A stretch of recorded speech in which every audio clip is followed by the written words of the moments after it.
Hey guys, we're the Substitutes. I'm Gaurav, that's Omar, and today we wanted to talk about managers.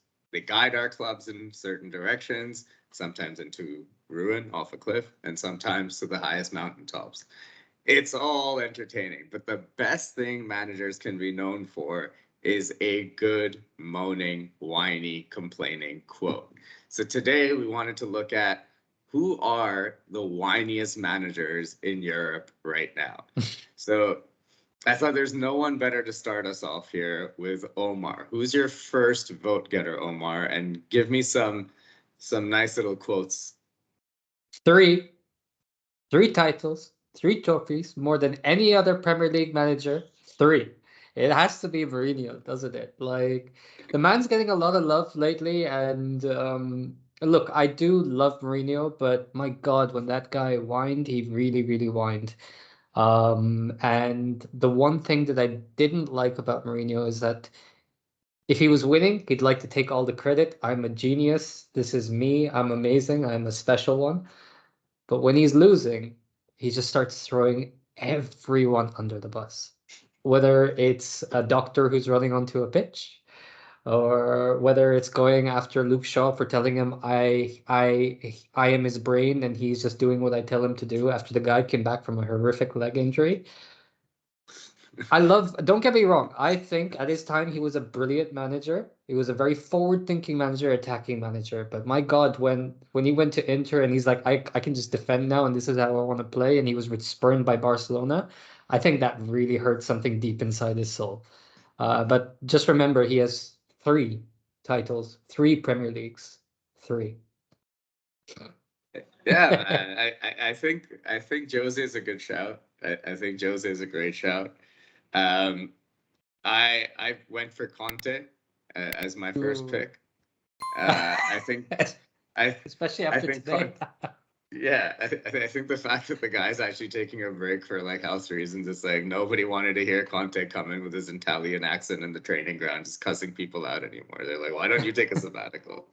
Uh, so Conte's verbal complaints. So he's complained about the quality of his players multiple times, the attitude of his players multiple times. He once complained that coaches have to meet the press and answer questions, and not the medical staff or the sporting director at Tottenham, which I thought was fucking genius and a hilarious comment.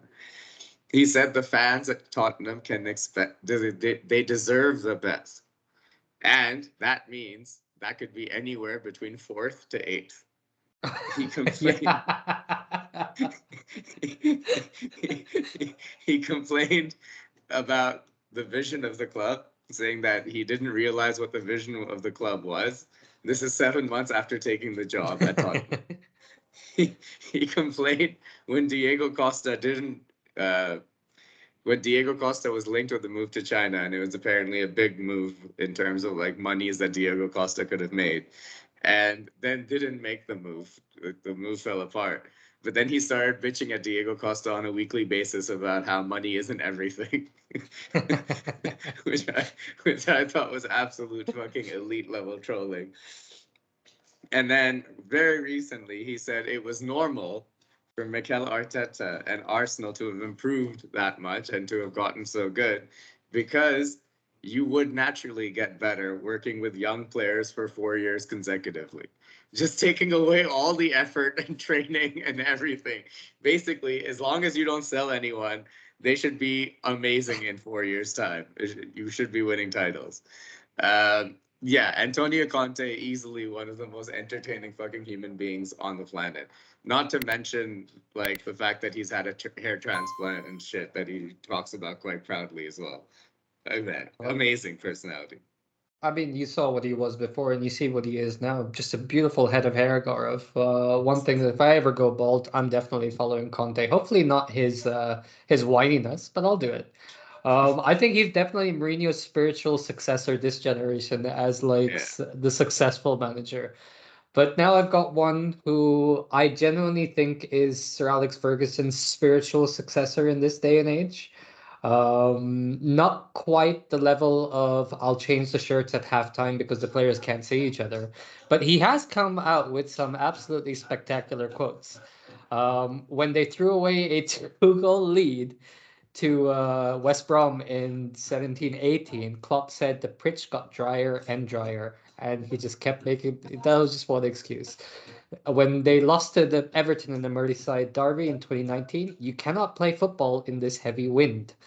After seeing Man City make a comeback, he is convinced that God is a Man City fan.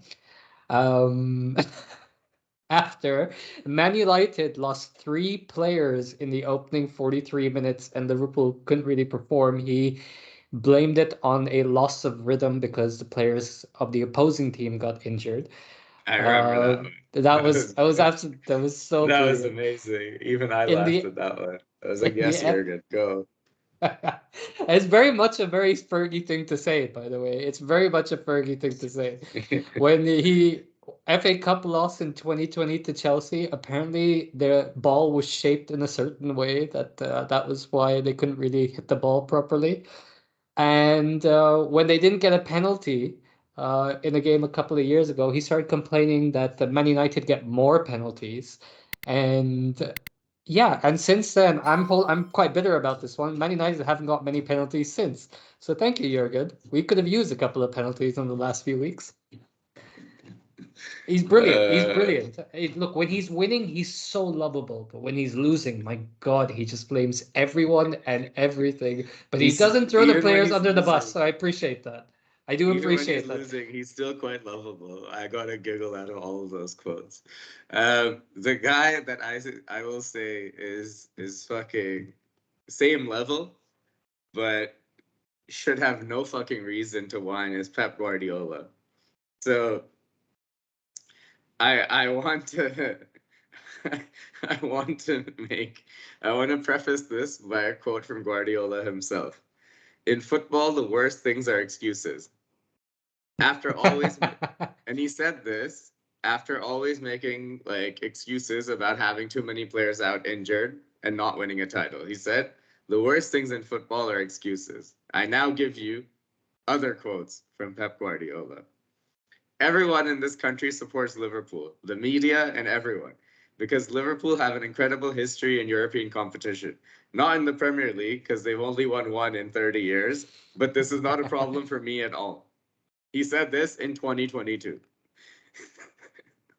this is Liverpool, who basically Scousers get ostracized by everyone else in England all the fucking time. Everyone's a Liverpool That's fan right. all of a sudden. Okay. Then complained that City fans were too quiet, which I found hilarious because there's only fucking 6 of them. What do you expect them to do?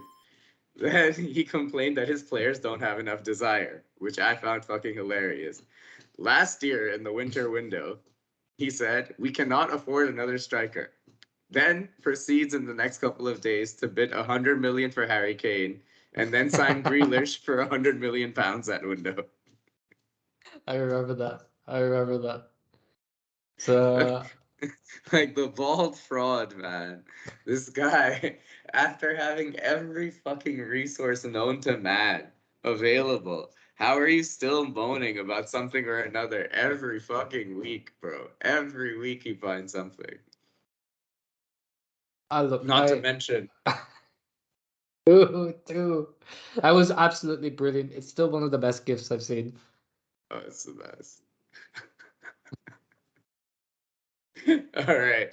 Anyways, those are our picks for whiniest managers. If you've got some more with some quotes to go alongside that, please do comment below. Let us know if there's anyone we've mentioned. We're the substitutes. We will see you soon.